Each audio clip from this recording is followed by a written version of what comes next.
Hello and welcome to another episode of Inter 99's podcast. I'm your hostess, Lotus, and today we have two special guests. We have Slothy and Peddler. Heyo. Hey, how's it going? Hey guys, everyone. And we have Dan. Yeah. It's always me. We were supposed to have another guest, but he was too busy for us. Slothy and Peddler are actually from another podcast. You guys can let us know a little bit about the podcast, where they can find it, and then we'll jump into today's topic. So take it away, you guys. Go for it, Slothy. For sure. So we are on a podcast called The Cryptic Commander. We upload every week on Spotify, and we cover a lot of beginner topics, news, and that kind of stuff. So Peddler and I are there every week, so if you're interested, go check it out. Yeah, definitely check them out. They're an entertaining group, so definitely check them out. This week, we wanted to just chat about the lockdown stuff is ending pretty much everywhere. People are back in store playing, and I wanted to talk about did it change how play groups are playing? Like, are you seeing different threat assessment? Are you seeing different things? Peddler's more on the collecting side of it, so were people selling more, buying more kind of stuff? So let's even just start with like the collection side of it. Like, did how you interacted with that stuff change? Did you buy more, sell more? Yeah, it definitely changed a lot. Like, I mean, I got back into Magic right before everything happened. So we're talking like, January of 2020. So it was like right before everything kind of blew up. And I found that as lockdown progressed, there was definitely a lot more activity on the secondary market. I believe it's because people just weren't playing face-to-face as much. Still wanted to get that thrill of opening up packs, and seeing the cards, holding the cards. So I attested to that. So the secondary market was definitely jumping on due to lockdown. And I've definitely still found it very easy to move cards. I've been opening between 6 to 10 collector's boxes for each set that's come out, and I'm having zero trouble. It's been crazy, honestly. Yeah, it probably helps a lot that there's been like such good sets coming out with it and such a monster power spike with it. Yes, I mean, D&D aside, because D&D at its base is just a core set, so it's the power level is definitely down with stuff like D&D, and I actually bought less because I was preparing it to be a set that's not going to move as well. But we've had powerhouse sets. Like Modern Horizons 2 was insane. Time Traveler Remasters was insane. Double Masters was very, very good. There's just been, and even the sets that are in actual standard, like Kaldheim is a very good set. I think it's underrated. I think we'll see that shine a lot more with rotation. Yeah. Strixhaven, again, very, very good set. So I think the rotation is going to help a lot too, and that correlating with kind of the apparent end of lockdown. I think you're going to see a lot more of those sets that were kind of overlooked because they were weaker compared to the ancillary sets. You're going to see them, I think, spike up a little bit. Yeah, I think actually, like you said, that as people get out to play more, they are going to seek those singles, because there was a bunch of us that did still continue playing on Discord webcam. Like, as everyone who's played with us knows, or in our Discord, we play games all the time, right? We stream games. Lotus builds on, like, if you have a webcam, you basically had infinite access to games right now until like PlayDH changed their server stuff. But you could play pretty much everywhere, but not everyone migrated that way. A lot of people still collected, still maybe tried to play some home games. But as people are coming out, I think that there's going to be a monster demand for things like even just the World Tree is a great card from Kaldheim. And that's been sold out pretty much everywhere that I've been able to see lately, because people are building more. They're wanting to actually get out and play. And a lot of those singles that were pretty good singles are just disappearing now. Try finding Elder Gargoyle. That is nowhere. Yeah, I think that's going to be a trend we're going to see continue, honestly. Like, especially as more and more restrictions are lifted. Like, D&D, the pre-sale, pre-release was the first, like, physical Magic I played in a very long time. And it was a blast. I was like, I forgot how much fun it is to play in person. I was so used to playing on Arena. Yeah. So, yeah, you're really going to see those singles that were cheap due to lockdown. You're going to see a lot of price movement. I believe most of the price movement will be in the upward direction. Well, with the they also just have included so many good things in the set boosters. They really, really have packed the value into that. Like, one of the last boxes I opened, I got an Urborg and a Dryad Arbor just as, like, additional rares. People are super happy with that kind of stuff, so it is bringing more of those pricey singles in and making them accessible. The collector boosters have probably been nuts to open nonstop. Have you been having fun with that? Oh my god, it's been insane. Modern Horizons 2, especially. That is just like, it felt like you could do no wrong opening up a collector's box of Modern Horizons 2. It was nuts. Cracking any of those foil, like, Scalding Tarns and stuff, that would have been just bonkers, yeah. It got to the point where it almost felt old. Getting the retro foil fetch lands, because you were just hitting them, like, all the time. Although it did take me 7 boxes to get a Ragavan. We'll say that. Like, Ragavan was a little elusive to me. See, now, I opened just a set booster box and got 2 in one box. Of course you did. One wide art, one regular. Yeah, I only opened no one Ragavan. them. And same thing with, like, other cards. Like, it seems like the mythics were much harder to find in Modern Horizons 2. Like, I opened 1 Cabal Coffers, 1 Ragavan out of 8 collector's boxes. But, like, the fetch lands was crazy. I had so many fetch lands. The fetches really popped up. The Endurance, Grief, Solitude, those didn't pop up nearly as much as I thought they would. I bought a lot of Modern Horizons 2, and I cracked just insane amounts of fetches, like you said. But I also just didn't really see those cards too often. Like, and when they did, most people were selling them off because they were so valuable. The force of will kind of effect of exiling a card was just so valuable to modern players and to higher budget commander players that it was kind of nonsense to hold on to them if you weren't one of those two things. It was just a really strong cycle. The whole Evoke cycle that they brought into Modern Horizons 2, they're all at the Mythic, they're all very, very good cards. And there's a lot of utility across formats, too. It's not just a Modern thing. I could see a lot of them getting EDH play as well. Every one of them, yeah. Yep. Commander players are animals, like I say all the time. Like, we all want that stuff. Like, Solitude, it goes in any Blink deck. You can't run Rune without Solitude now. Nope. Well, especially being, because you can respond to its enter the battlefield by flickering it. So if you have anything like an Emil deck or any of those nonsense Selesnya flicker, or if it was Zach Abzan flicker, like you have just so much. Anyone who plays that green one on Zach to get rid of his graveyard, he's going to lose his mind. But hey, why do you think I bought 5? Zach has a playstyle. I'll say that for sure. Slothy, did you find any big changes, like, with your kind of lockdown play style, or?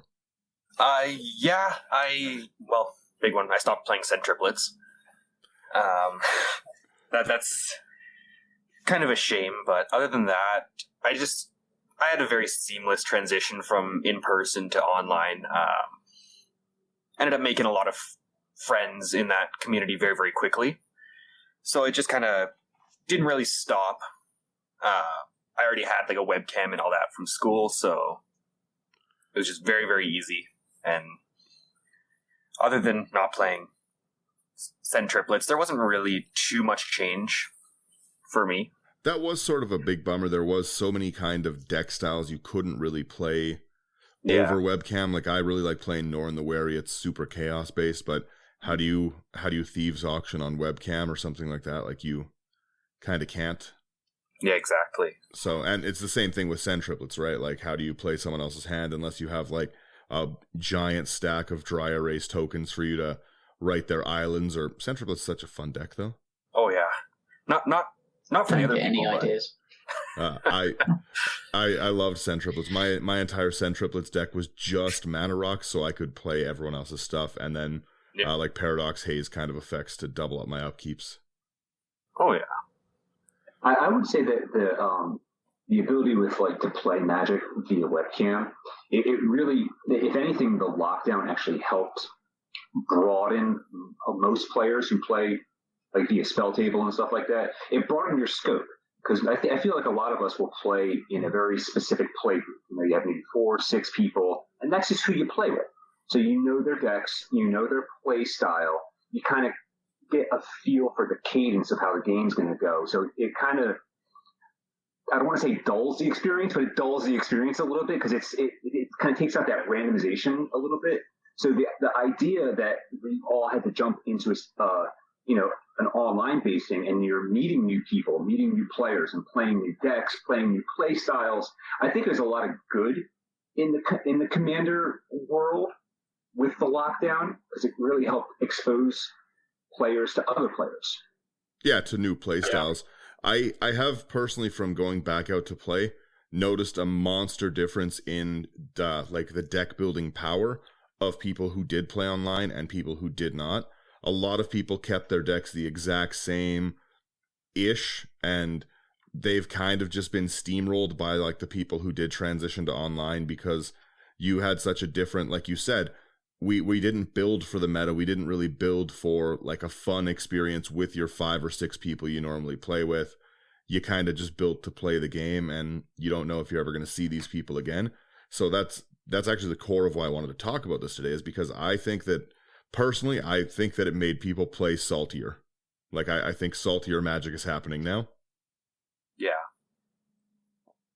Yeah, I can attest. I've gone back to my LDS, and I was generally down on the casual table.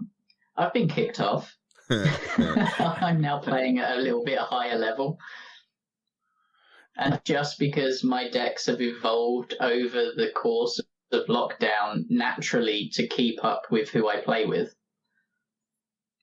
Well, yeah, it's like I said, it became such a different style of removal too, right? You don't have, at least from what I'm seeing, you're not seeing as much mass board wipes anymore. You're seeing a ton of targeted removal, and because of that, people are protecting things a lot more. Like when we played Calamax the other day, you have a lot more built-in protection of like, I'm going to give this Shroud, I'm going to have Counterspell Magic available because I need this key piece of my deck to function. And you didn't really see that as much. There was a lot more overall sweeps, like targeted stuff. Like a Mother of Runes is a card that I've just seen pop up so much in online play just to give that like one spell protection. I don't know why that word was hard for my brain. Yeah. I mean, Again, it's that's difficult for you guys to deal with that. That's just a side effect of having, just exposure to different decks. As opposed to playing against the same 4 decks, 5 decks every week, you're seeing all these new options that you didn't think of, your play group didn't think of, and you're like, wow, that actually works really well. I'm gonna have to try to find some way around that. Well, yeah, totally different play styles really does make you reevaluate like how you do it, because like I always say, like if you're playing against Zach, you should run some graveyard stuff. Zach really loves the graveyard; it's his play style. But when you're gambling on, am I going to play against someone like that, then suddenly all your graveyard hate shenanigans are maybe a little too slow. Like a Bajuka Bog is not as good of a card if you're not against a graveyard. Then it's just a tap land that you can't fetch, really. Yeah, exactly. Is there anything that you guys built during lockdown that you were just like really, really happy to play in general? Yeah, I ended up building a Derevi deck, actually. Drevi's one of my favorite commanders. It was the first commander deck I actually ever built. And this one was a lot more on the competitive side, as you were saying, to kind of keep up with everything going on.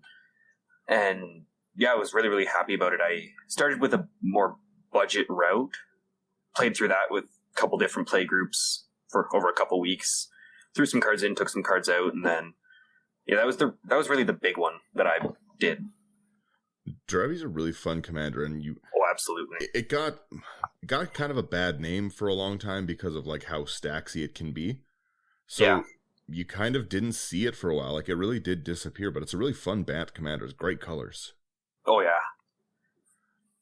Have you ever played? I built my land collection up more. Does that count? What kind? Like just your non-basics? The basic lands. I'm collecting one of every single basic land ever printed. You told me that last time. I was looking for summer edition ones for you.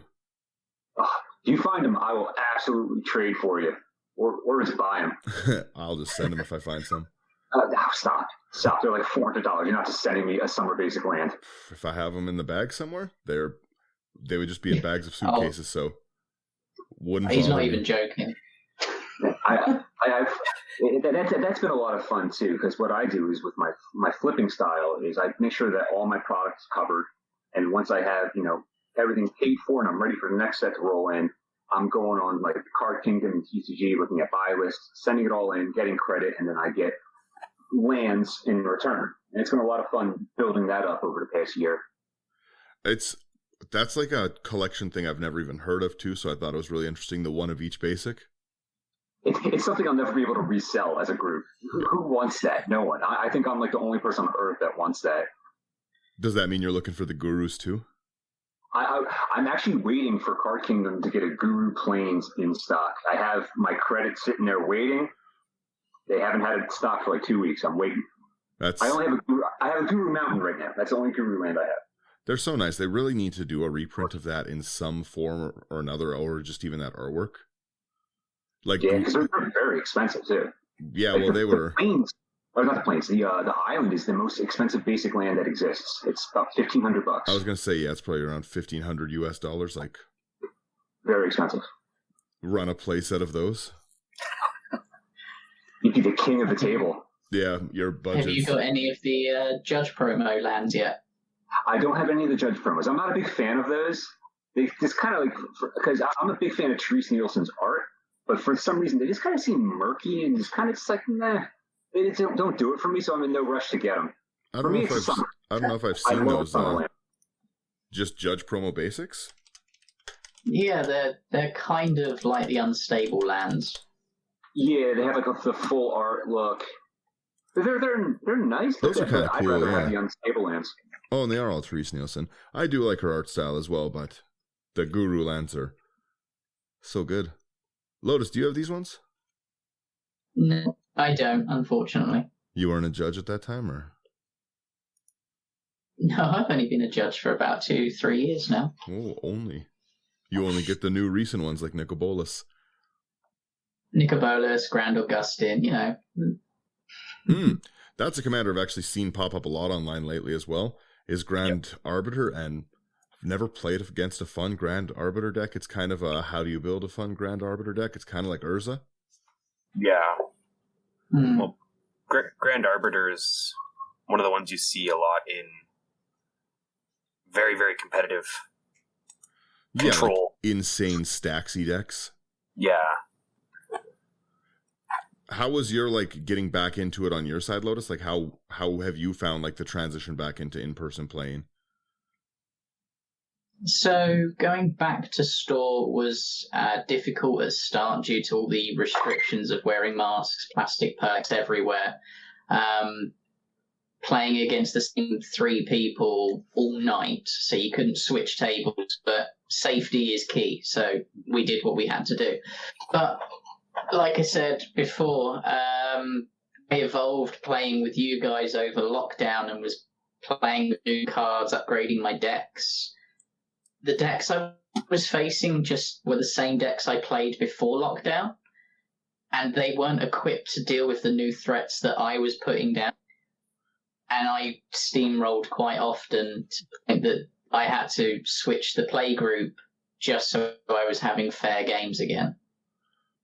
Yeah, that's kind of rough. Yeah. I am seeing a lot of that and emergency threat response.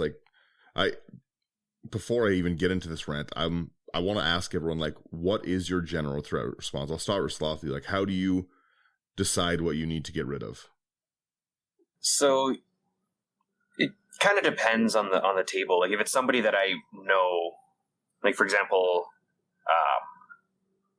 Drifter, one of the guys that I play with quite frequently, he's usually on the more powerful, quick side of things. But if it's a table that I have no clue what they're doing, I'll usually look first at what their commander is, and then what they're doing right now. And if I can help it, I'll look in their hand if I've got a Thoughtseize or something like that, and then kind of base it off of what I know, and then the possibility of what can the commander do, what is the biggest threat that I can foresee at the table. Yeah, kind of just do the floor ceiling analysis of like what's the worst that could happen with this, what's the... Yeah, exactly. Peddler? Well, I look at it through a limited environment because I don't play EDH. But for me, when I'm constructing my limited deck, either via draft or via sealed, I'm looking at where I feel my win conditions lie and the pieces I need to get me through to the victory. So anything that my player is going to play that will affect my cards is what I will target my removal for. I worry about more how their interaction is going to interact with my wins. So it's more just assessing threats as I see them and just getting as much information as I can. Like even if I know I'm losing game one, I will do everything I can to stretch out game one so I have as much information about my opponent's deck as possible. I want them to play as much as possible in that first game so I know what to expect for rounds 2 and for game 2 and game 3. So it's all about just extending, even if you're losing, extend that process, make them show as much information as possible, and then use all that information for the next 2 games. I actually like that a lot. I don't think people really apply that in EDH very much. Lotus, your threat assessment process. So I play quite chaotically, as you know, but most of my threats, my targeted removal is all at instant speed. So I will wait till the very last moment to remove something that's going to hurt me significantly. So if something, for example, there's a creature on the board that's at 20/20, I'm not going to remove it because that could go at someone else and kill them. If it's coming at me, I will then deal with it and hold up any removal I need that spell. If someone's about to combo off, I'll wait till they're in the combo and then end it and then do something to, like I did with Callum, I'd combo off in their own combo. So I wait till the very last possible moment. That's kind of my like personal preference as well. I don't like to solve problems for other people. So just because like you have a Leyline of the Void out, I'm not playing from the graveyard, I generally don't care. Like I'm not in a rush to remove it so that you can play regardless of the fun you're no longer having. I generally look at my removal as like what is affecting me and can I politics around it. I really, really love the politics aspect of EDH. Anyone who's played with me knows that I love to threaten the whole table. It's so fun to do. I like to play against everyone by like just running wild threats at everyone and a constant like, if you do that, I'll kill you. I love playing that way. It's super fun, and a lot of people overreact to my threats and they're like, whoa, calm down, man. We're just trying to have a good time here. So it's a really fun play style, but I like to try and do my threat assessment with politics first of like, yeah, maybe I can remove this, but like, what's the benefit to me? But I rarely solve problems for my opponents. I don't really like to do that at all. It's a pretty good time to just let other people get hit with like a phage instead of killing the phage. Yeah, exactly. And I guess if there's a 4-player table, there's still that big majority percentage that the threat is not coming at you. Well, yeah, and that's what I mean, right? Like if someone there's some things that are kind of game-ending threats. Like you probably don't want to leave Eldrazi stuff alone in general if you can, because you get the Annihilator after they've declared the attack, not after you respond. So a lot of times you might want to go early on those. But yeah, like if someone has just something huge like a Merit Lage token, or why are you getting rid of it before it's coming at you, right? Like I personally just like to wait until, like Lotus said, the very last minute, find out what is going to hurt me the most in the game, and then just deal with it that way. Or like I said, I really like to politics and just like point fingers elsewhere and be like, well, Connor's going to win this game, but if you guys want to swing at me, I guess that's fine. I love that. There is a large rise of like salt removal though. Like I'm saying, like I have seen just a ton of Winds of Abandon lately, and I really, really like that card. I think it's super good, but that and Settle the Wreckage have just increased in the amount of I've seen them played so much lately. Mm-hmm. Is there like any of those big exile cards that you've seen more, you guys? Kind of depends on the table. There's some people that I play with that will run everything they can to just exile everything. But then there's the flip side, like the 4-5 power level that will just leave everything alone for you. Yeah, just let you do what you want to do in the game. Yeah, exactly. There's basically I have seen Swords and Path to Exile were always really, really good cards, but now I've basically seen them as a must include in every list that can include them. Oh, absolutely. And I never saw that before. I always saw them as like, meh, these are like good, possibly, but now anything that has white like is pretty much running that Generous Gifts and like Swords, Path, and Generous Gifts. I just see them so often now.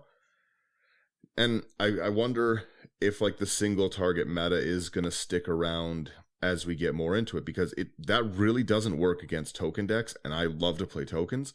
So a lot of the time, like, people just cannot keep up with what I'm doing, because what are you going to do, kill one of my 400 Saproleans?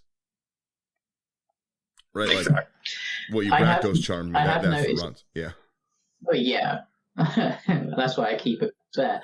But I have noticed exile effects become more popular than kill effects, especially targeted. But even with the board wipes, they are replacing just destroy.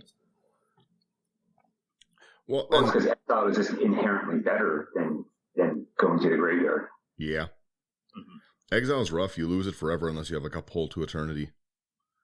They that was another thing I wanted to talk. Speaking pull from eternity, the pre-con power deck levels just kept going up. The last ones we got, the D&D ones, they were supposed to be kind of on the weaker side. Like Strixhaven was supposed to be the strong commander decks of the year, and they obviously were. Like Adrix and Nev, like a doubling season commander was crazy. Like you had Brina, the politics. Like there was a lot of really, really good. Strixhaven just brought a lot of great cards. Yeah, I really can't like say enough good things about that set. But that being said, the other commander decks should have been worse. Like these new ones should have been the lower power ones, kind of similar to like AC, Oboon. Like those are strong decks if you make them into strong decks, but out of the box they were supposed to be beginner level decks, and these ones weren't. These ones I've played through all of them lately. I haven't played the Gallia much, the equipment one super yet, and I haven't edited it, but these were really strong decks. Like they, out of the box, they came with like Disrupt Decorum kind of stuff like that. The that Astral Robe card that like blinks all your, or not blinks, phases all permanents attached to the creature. Like that's just a phenomenal card. They need to reprint that card already, because it just is not available enough. That's probably one of the best equipments I've ever seen. So me and Slothy were talking about that a week or two ago on our podcast. It's about how good the D&D pre-cons are, just out of the box. I was really initially let down by the D&D set in general, because I like the Forgotten Realms so much. So I kind of felt like they really dropped the ball on some characters. I felt they didn't do a good job. But then I looked over it as how are they as Magic cards set, and the commander decks really, really changed my opinion. And like for everyone who listened to last week's, like I love the Wolfgar card. That is just such a killer deck. Like you can really, really hurt people with that deck. It's so fun. I've played it so many times since then, and it's gone well every time. It's a great deck. But the D&D ones, they brought a bunch of fairly interesting mechanics that don't feel dead. Like Ranar with the what's the exile card? Fortel. That kind of feels like a dead card, like mechanic already, because when are they going to bring it back, right? If there was more Fortel, it would have been a really, really exciting card, a really fun thing. Ranar, in my opinion at least, and that's usually wrong, it just functions better as a exile-based deck, like a Flicker deck, than Fortel, because there's just not enough support for it. But the dungeons were already pretty cool. They can endlessly put more dungeons in. I honestly don't think it's that hard to make your own dungeons and just say like, hey, I have my own dungeon. I want to play with this game. Do you guys care? Like people do really like the Rule Zero kind of stuff. And as long as you're not like making the end of your dungeon, I gain 100 life and everyone dies and gives me their decks, like people are probably going to be pretty okay with it, like in general. So yeah, like that's the whole point of D&D is like the creativity of all of it. But yeah, the decks, just the power level, the end of this rant is basically that the power level of those precons really went up. Like I wrote an article a long time ago about Magic power levels, and I have to totally revisit that subject because at the time your powerful commander decks were like Atraxa. Atraxa was a really good deck. It was out of the box strong, but they don't compare to the recent ones. Like a lot of these new decks just blow them away. Like these new ones had really, really good land bases. They had tons of removal. They had really good answers. Like they Prosper deck. Prosper has Death Touch. You get every time you cast anything from Exile, Treasure. Like it's some of the best acceleration I've seen. I regularly have like 30 treasure tokens in Prosper, and that's Rakdos. Yeah. Well, I was playing the Cephris precon, the Esper one. Yep. And within that deck, there is a creature that you can tuck a creature on the battlefield underneath it. When it attacks, you make a token copy of the card underneath it that's imprinted. And they put Cataclysm Gearhulk in the deck as well. So you can infinitely be packing every turn and create a Cataclysm Gearhulk. Oh, so you can just perma sack the table? Perma wipe the board. Yeah, in a precon. Yeah. Have you guys had a chance at all to play any of those decks? Yes, I've played through all of them. I'm a huge Bant and Equipment fan, so that one's the one that I played the most. I really, really like it. What's the really good sword in it? Avenger's Sword? It's another one of the equipments from it. Whenever it deals combat damage, you put like an equipment into play or something like that? That one is... I don't know if I'm thinking the right card. Let me see. Let me just pull that up real quick. Yeah, Holy Avenger. Equipped creature has double. So yeah, 2 and a white. Equipped creature has double strike. When it deals combat damage, you can put an aura from your hand onto the battlefield attached to it, which is awesome because it's not to a player, which is what you would really expect. Mm-hmm. So yeah, like you double strike an Eldrazi conscription, and then like what a silly card. Yeah. You can realistically, you could Holy Avenger Colossification and Eldrazi conscription onto your creature with this 3 mana 3 equip card. That's bonkers. That's disgusting. Yeah. It's really, really cool. I'm probably put that in Commander. Again, a card that I need more of. I'm like sitting there looking at it all of a sudden. I'm like, I could use this in a bunch of decks. Because like Tuvasa could use it. Like I run a Commander Isha Auras deck that could also really use it. I am not going to look forward to our next game down. I like something like that. Commander Isha is a weird commander to deal with already because you have to kill it, but you can't do it with your creatures. Love Commander Isha. Yeah, but the power level of cards, I think, is also really, really driving people to play better. Out of the box, they are better. Like, these new decks would just beat like an Atraxa Precon pretty handily. Oh, yeah. Like, there's like no comparison. Like, they're not even a little similar. They're so much stronger. From Timeless Wisdom on, like, the Ikoria decks on, I would say all of them beat my old power scaling of like what a strong commander was, right? Like the Kalia was another one, and someone actually made the comment to me the other day, why are you playing Kalia? Kalia sucks now. Kalia doesn't suck. Wow. Kalia is super fun. But yeah, like it's just what were you going to say, Peddler? It's going to be interesting to see if the power level continues to increase as we go forward with Innistrad coming up. 4 more commander decks. 4 more decks for me to buy. Yep. God. I don't know how you guys keep up with it with Commander. There's so much going on all the time. Not well, I'll tell you that right now. My table's a real mess. No, it's that's kind of, you made a good point. Like, how do they not keep the power level up? If they bring it down too much, like you saw how much D&D did not sell really well, just because why would I buy it when I could buy Modern Horizons 2 for the same price? Right? Like, I think the price difference for me for Modern Horizons 2 was like a $5 a box difference. Why would I get D&D and maybe try to get an old Gnawbones instead of Fetchlands? Yeah. Right? So, like, can they keep the interest up if they bring that power level down? Like, maybe that's like another thing to one of these days let's just chat about in a good long-term discussion of how do you bring the power level back down? How do you get it to be less competitive? Like, obviously you can play group huggy decks, but then you just accelerate all the other strong decks at the table. Mm-hmm. A lot of time right now, group hug is whoever's to the left of you wins. Yeah. Yeah, it'll be interesting how they go forward doing that, though. Because you're right, because they're in a very tough situation. So if they don't keep the power level at least where it's at or slightly higher, then the products don't sell as well. And that's not what they want. So it's kind of just like a never-ending cycle. It's like, well, we got to keep boosting it up so we keep getting sales. Yeah, and then exactly, if they can't make those sales, then they're going to... I personally believe at a certain point, when sales dwindle, they are just going to shove dual lands back in and just say, too bad, reserve list.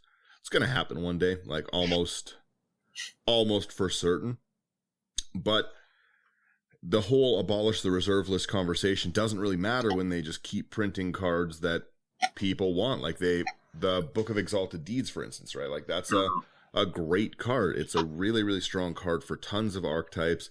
It makes you basically, like, you can't kill players.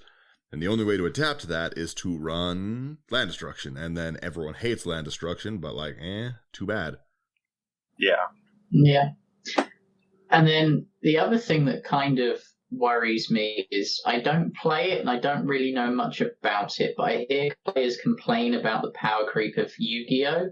And I don't want Magic to just keep exponentially going to the point that we get like we saw last year where there was ban after ban after ban.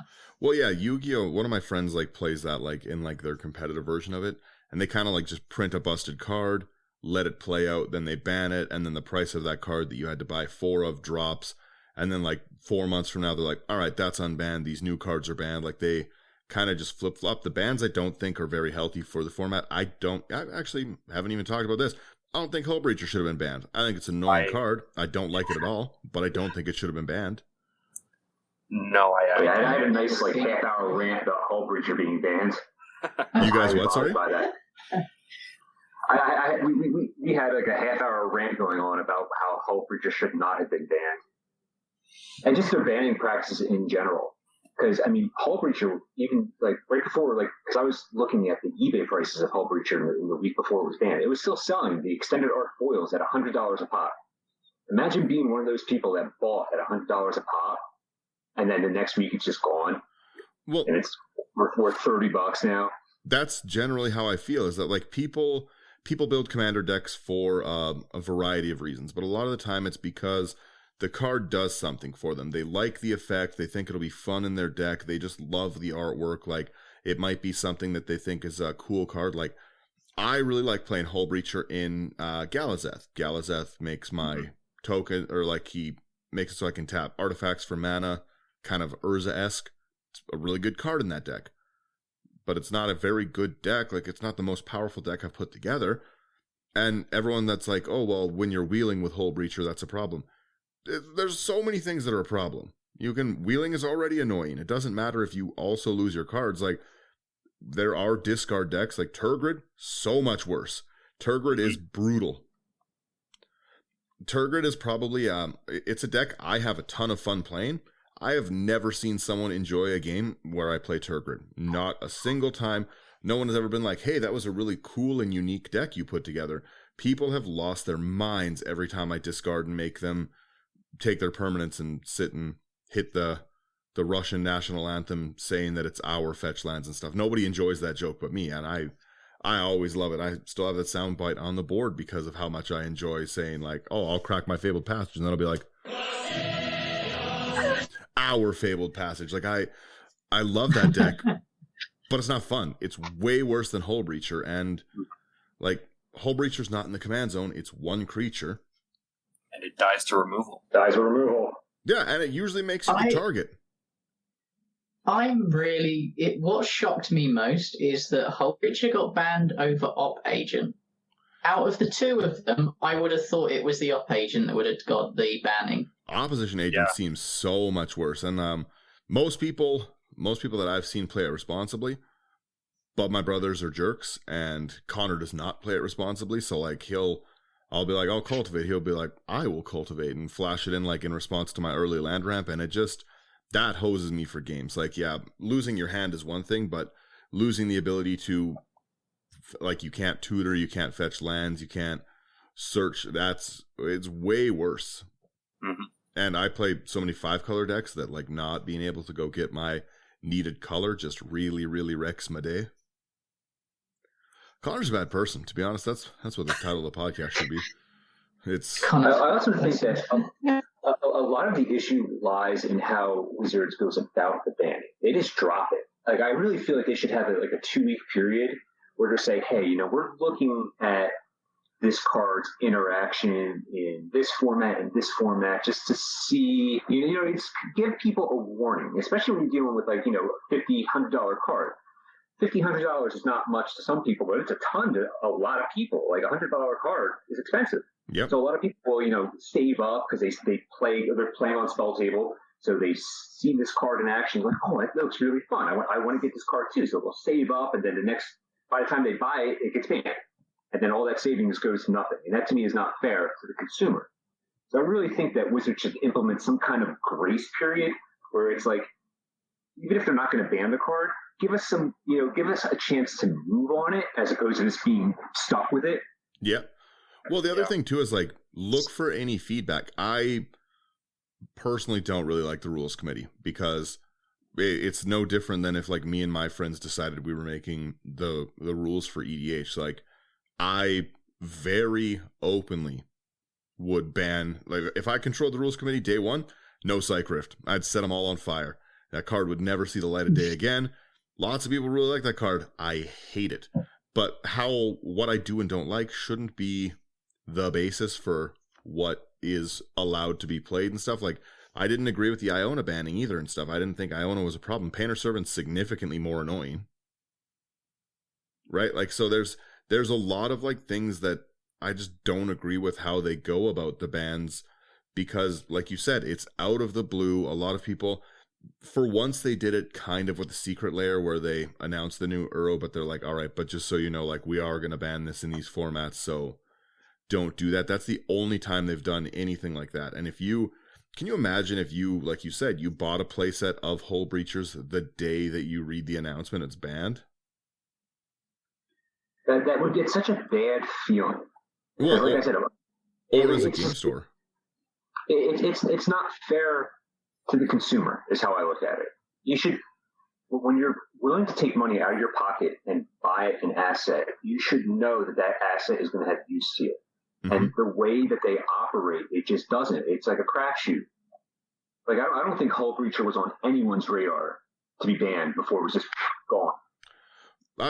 Like I said, I have openly also said that Leovold shouldn't be banned. It's sure, like, there's lots of things that aren't fun. Commander is a game that can be very fun or very unfun, but, like, you don't get to just, like, ban things like I said, like Lavinia. Has anyone ever played against the 2-mana Lavinia deck? That's the most frustrating deck I think I've ever seen. The you can't play things deck. Like, I've played against, like, Zozu the Punisher decks, like, just, like, annoying, like, Mogus style decks where, like, every turn you're taking down, like, everyone has something that annoys them. Like, some people don't like counters, but you can't get rid of one whole thing, and wheeling is kind of a thing. It makes you a target. It's a social game. There's 3 other people. They'll kill you. You might win game 1 by being annoying with, like, a Leovold deck and making it so the table doesn't win, but then everyone grabs a different deck and just smashes you for the rest of the night if you're annoying. It is a social game, and you can't just... It's one of my favorite things about EDH is there's no, like, short of, like, playing, like, CDH style, like, the highest optimized lists, there's no one size fits all for how you're going to win a game and stuff, right? Like, something that crushes your meta, and I've experienced this so many times. I play games that I'll win so many in a row. The Wolfguard deck I was talking about last week, I've played that mostly online. Destroyed everyone online. It's great. It's been a wonderful time. I think I was like 11-0. Played that at the LGS. Real different story. Real different play group, and they were having none of it. And I lost two games in a row, like back to back. Like my play group is like blowing my lands up, getting rid of my mountains. They're dark steel mutationing Wolfgar, like, and there's not much removal in that deck. Yeah, it was a rough game for me. They're bad people to play with. It's like when you said, though, that they should have a grace period. Like Loot Tree, that cute little otter, banned before it even got released. We didn't even get to try it. Yeah. I just made a Loot Tree deck. That's wrong. It's not a good look when you can't, especially like with your research and development, your play testing departments that we're assuming you have, that you actually look at what cards do before you decide to put them on the printing press. It's not a good look when a card can't even make it to release before it's banned. Well, I just think that it's not very inclusive of the player base because, like you said, I didn't see anyone complaining that much about Hull Breacher. I didn't expect that at all. No, like as you said, it's annoying, but it's manageable. Yeah, like Stranglehold's annoying. Yeah, exactly. There's so many bigger issues than what they're kind of choosing to focus on. Yeah, like it's no different. Like people can play Armageddon. You can play land destruction EDH decks. Nothing stops you. That's also annoying, but like I wouldn't advocate that like we should ban land destruction based things because I love killing people with Ink Moth Nexus right now. I think hilarious. It's like the whole point of my Oboon deck. I made that deck because of that like Butterfly Secret Lair Ink Moth Nexus, and I think it's so funny to infect kill people. It's yeah, for sure annoying. It's way more annoying than like losing my hand and someone gets some mana. Because that's the other thing is I've never seen, maybe it's just my experience, but I've never seen anyone actually do anything amazing with that treasure tokens that they get if they wheel my deck. They're like, okay, yeah, we wheeled and you guys have no cards and have 20 treasures. I'm like, okay, what are you going to do? They're like, I don't know, play 2 spells and pass? Could get the same effect from Smothering Tide. Smothering Tides, yeah, that's another one. Like, I don't know. I just don't mind people being ahead of me in the game. It happens. Being ahead to a target. Yeah. You guys have not seen this deck, but I have a deck. The whole point of my deck is to skip my turn. And it runs like a bunch of, I call it my masterpiece deck because I think it's hilarious. But it's a lot of like cards like single combat where it's like everyone chooses a creature, destroy the rest. Then no one can play creatures till my next turn. And then I just skip my next 50 turns. So no one can play creatures for the game. That's so much more annoying than like any Hull Breacher ever could be. That is one of the most obnoxious things that I've ever done in Magic. And it's all like Disrupt Decorum. So everyone's goaded until my next turn. Like it's all just stupid cards like that. I love it. It's nonsense.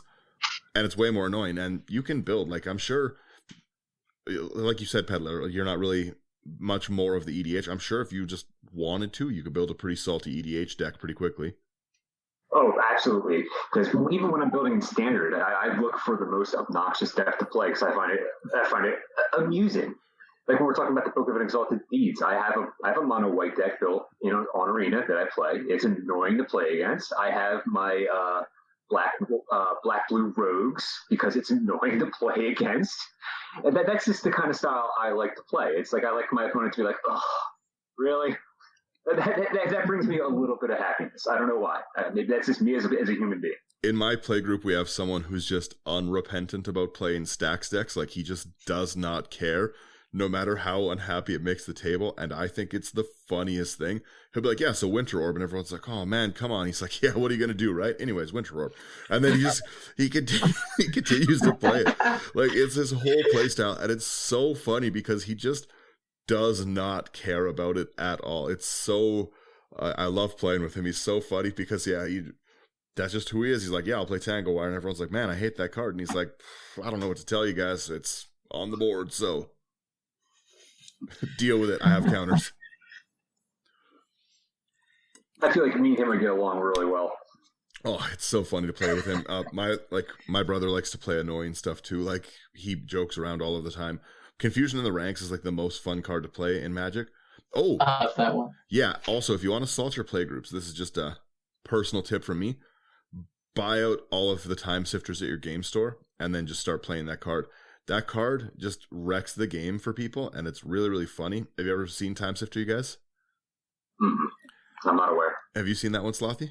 Yes. I love Time Sifter. I believe so. It's at the beginning of whoever's like at the beginning of each player's upkeep, everyone exiles the top card. Whoever has the highest CMC takes the next turn. Yes. Yeah. That's awesome. So there's like a lot of like I was trying to play test an Arkelos deck not too long ago, and yeah, I was stuck on turn 2 for I think 9 turns straight. It was miserable. It was a great time. It was a great time, and like I said, I play with bad people. But yeah, no, like the overall thing is I do think that EDH is changing. I personally think it's for the better. People are talking a bit more about it, and I think that people who didn't play during all of the lockdown stuff, I think that they're kind of behind on those Rule Zero conversations because their decks sat as is. They may have upgraded cards, but they didn't deal with the shifting metas like you were saying of like we all play in a small pond and then we were thrown into a big ocean of players, right? So as those players catch up, I think that it will balance itself back out. But I think that Magic has just been in a better spot lately, like regardless of like the power creep, anything like that. I think the power creep has been good. People who run decks that are full of dual lands and stuff like that are always going to be running strong stuff, right? But it's made it so the average player can get to, like Lotus was saying, Lotus doesn't spend a ton of money on Magic, but she's like been pushed up to the higher power tables now because she's been able to finally like just like grab those kind of cards because they're more available. Calamax is a wonderful commander, and it's available in what, like a $30 deck or $40 deck? Yeah. About that, yeah.